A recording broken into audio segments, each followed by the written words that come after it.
Voilà donc la Chine. Bon, je devrais faire attention. L'agence m'a dit qu'il y a des tueurs dans le coin qui voudraient m'exterminer au premier repérage. Heureusement, j'ai appris quelques techniques pour me fondre dans la masse. C'est le moment de les appliquer. Bonjour, Namukuri, boule de printemps, sushi, arigato, nanani.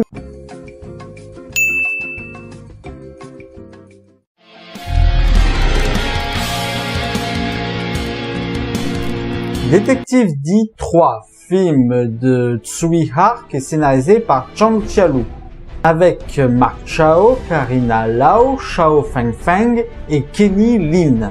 Une vague de criminels menace la dynastie des Tang.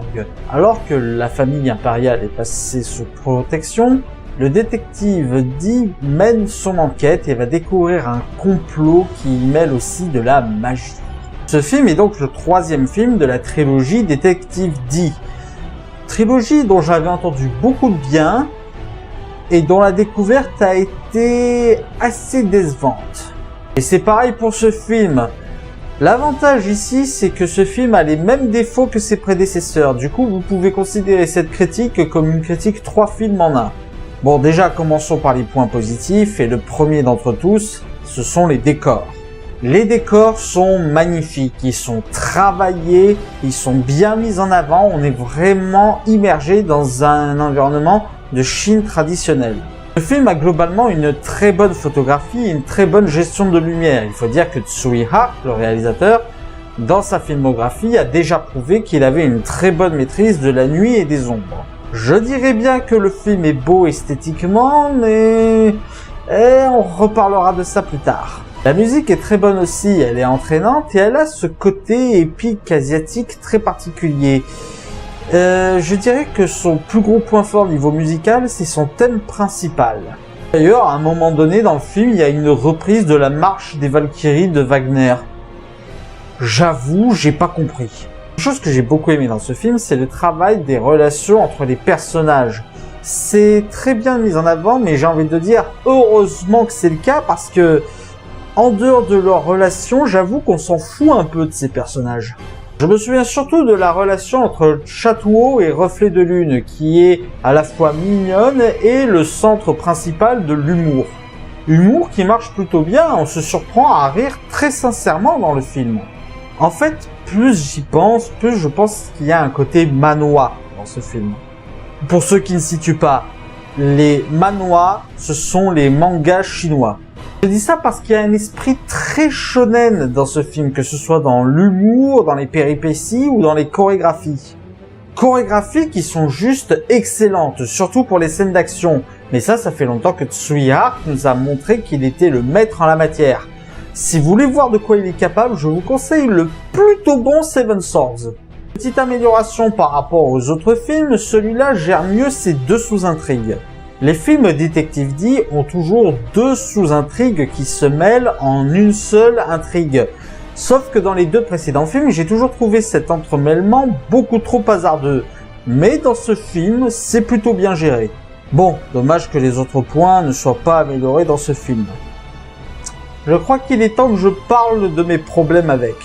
Et mon premier problème avec ce film, ce sont ses effets numériques, qui sont putain de moches. Je vous jure, les effets numériques, on se croirait dans un direct to DVD ou dans un film du début des années 2000. C'est juste dégueulasse. Et ça ne me poserait pas de problème si ça s'amusait pas à en foutre partout, ce qui gâche l'esthétique du film. D'ailleurs, pourquoi mettre autant d'effets numériques ? Vous pouvez même pas dire que c'est pour incorporer les éléments fantastiques, puisque vous n'assumez même pas vos éléments fantastiques. Et ça, c'est un problème que j'ai avec tous les détectives D et qui revient dans ce film. Le fantastique pas assumé. Tout le long du film, on donne une explication logique aux éléments fantastiques du film pour lui donner un côté réaliste. Sauf qu'entre-temps, il y a clairement des éléments fantastiques qui ne s'expliquent pas. Je veux dire, dans un monde de quasi magique, pourquoi ne pas assumer le fantastique jusqu'au bout ?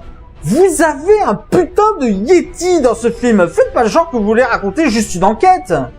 Un truc fantastique qui ne s'explique pas non plus, le montage. Alors, pour les scènes d'action, ça va, mais alors pour le reste, Il y a une scène, je vous jure, le montage fait qu'on a l'impression que c'est deux scènes différentes alors que c'est censé être la même scène. Et c'est juste une simple scène de dialogue. Mais à quel point faut-il être con pour foirer une scène de dialogue? Et même le côté enquête ne va pas. Le film manque de subtilité. Les méchants sont très méchants, les gentils sont très gentils, tout ça. Avec en plus des incohérences avec les autres films de la franchise. Je veux dire, autant la transition avec le 1, ça va. Mais avec le 2, rien ne va. Je m'explique. Ce film se déroule juste après Détective D2. Or, dans Détective D2, les personnages que l'on suit dans ce film se sont à peine rencontrés. Et pourtant, dans ce film, les personnages font comme s'ils se connaissaient depuis longtemps. Ça n'a pas de sens. Et il y a des éléments qui n'ont jamais été intégrés dans les autres films de la saga qui là sont intégrés comme s'ils étaient là depuis toujours. Mais cette gestion de saga fait avec le cul, putain. Tout ça, ça gâche le film, qui aurait pu être excellent, mais il est juste sympa, mais sans plus. Voilà, c'était la critique de Détective D3, j'espère qu'elle vous aura plu. N'hésitez pas à mettre un pouce vert si c'est le cas et à partager sur les réseaux sociaux. D'ici là, allez au cinéma, ciao!